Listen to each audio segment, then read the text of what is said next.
this is a time to get to know our missionaries. I'm with my friend Jason here. Jason, why don't you introduce yourself and tell us something about your family and where you're serving?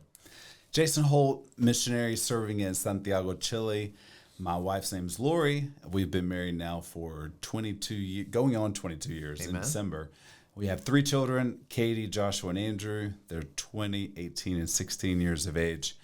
And something about our family. What do we enjoy doing on the mission field as a family? Yeah. We enjoy playing board games.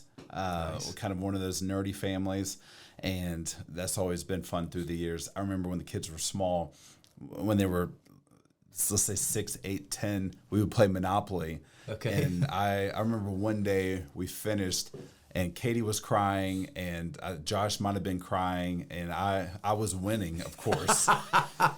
And Lori looked at me and said, "Why can't you just let them win?" And I'm like, "Lori, that would be lying. And we got to set these kids up to know reality. The reality is you win sometimes and you lose sometimes. And if they're beating their Tough love right there, their Dad. parent, that's just illogical. So we have to go hard, always go hard." So now his kids are traumatized. No, I'm just kidding. So tell me where where were the kids born?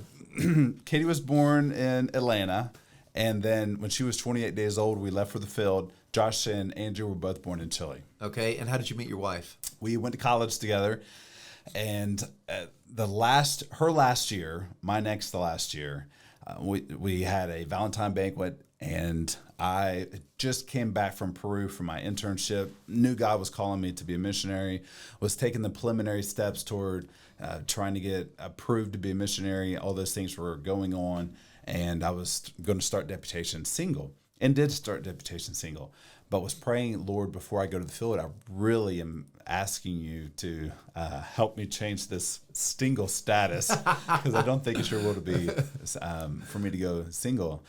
So in that, Mark Coffey, our dear friend Mark Coffey, there's a few times in life where I can say very positive things about Mark Coffey. No, I'm just kidding. He's the BVM matchmaker.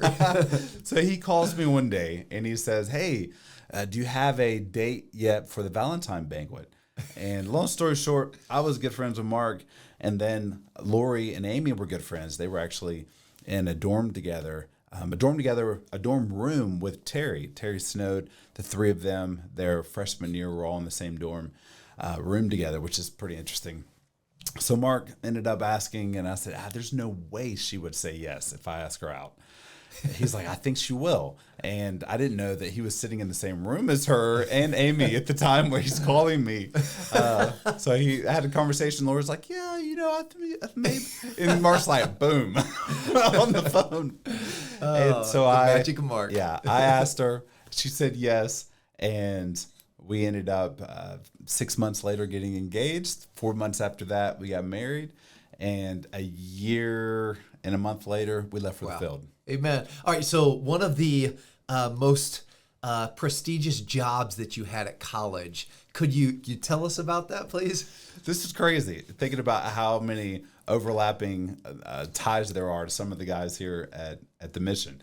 So I told you about Lori with her dorm mates, but I show up and I hear there's several companies that are hiring students. One of those, a guy in the church that was associated with the Bible College, had a landscaping business, and they were looking to hire, 5 or 10 guys. So I signed up, and they hired me. I got assigned a crew. I showed up to the crew without knowing anybody. And of the 5 or 6 that were on our crew, I think 5, there 2 guys you probably know. One is Jeff Bush. The other is Travis Snowed. So the 5 of us were on this crew. And I'm thinking big lawnmowers and blowers, and we're going to be heavy equipment with these we were earmuffs. not certified yet. No, we were not. The owner said, okay, he had a contract with the mall, think of the old school malls with big parking lots and things. He had a contract with the big mall there in Knoxville. And there were, 100 flower beds in the middle of the parking lot where the bushes are and the flowers. I guess he didn't have enough money for Roundup. So he said, "We need you guys to go flower bed to flower bed pulling weeds." So here we are on our knees with a little weed puller, Looks like a screwdriver with a it's a fork at the end. Right. It's got a little fork. You stick it down in there, pop it up. And we are on our knees learning humility. Right. I remember it was so cold one morning one afternoon, middle of winter, below freezing, that we were using the handle to bust the ground, to break the frozen ground, to pull this weed out, making barely above minimum wage. And that's where I met this guy. They're pulling weeds. In the prestigious job of weed picking. So what a blessing. So, all right, Jason. You say weed picking as if it's a fruit. Well, we were poor enough at that time. We might have fried that thing and ate it. Okay, tell us something that you enjoy. You play board games with kids. What's something that you and your wife enjoy as a relaxing time of a side hobby? Ooh, a side hobby.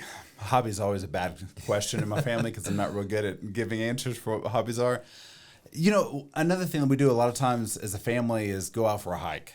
Okay. And we enjoy getting out, whether it's just me and Lori or whether it's, all of us as a family, get some exercise, be out in nature.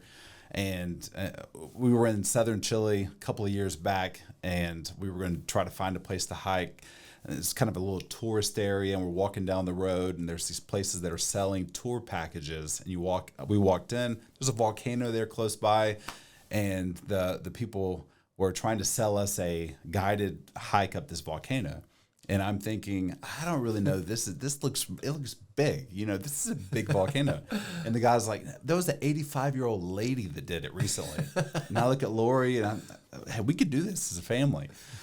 Long story short, we ended up going up, just the guys, and Katie and Lori were not interested in hiking up an active volcano where smoke's actually coming up when you're walking up. But we got to the brains of the family. Yeah, sometimes we like to hike, but we usually bite off more than we could chew. But we enjoy it. Lori and I, we like to watch TV or watch a movie or something like that, just to kind of chill and relax. But a lot of our chilling and relaxed time, our vacation time usually is from the morning to night, let's do something. We kind of lean into do more than relax. Then we wonder why we're tired. Okay, so did you make it up the volcano or not? We made it up. Hey, congrats. Dylan was a student at the time. Okay. So he can give you firsthand confirmation. And I have pictures as well. That volcano right now is actually erupting in Chile. Oh, wow. This week. You made it up on time then. We did. They said you usually have 20 plus days before it erupts, knowing because of the movement and the sensors they have. Oh my goodness. But the people that told us that also were trying to sell us a product. So that didn't work out. I'm not real sure if it's true or not. Well, Jason, thank you for your time. I appreciate it. God bless. Thank you for watching.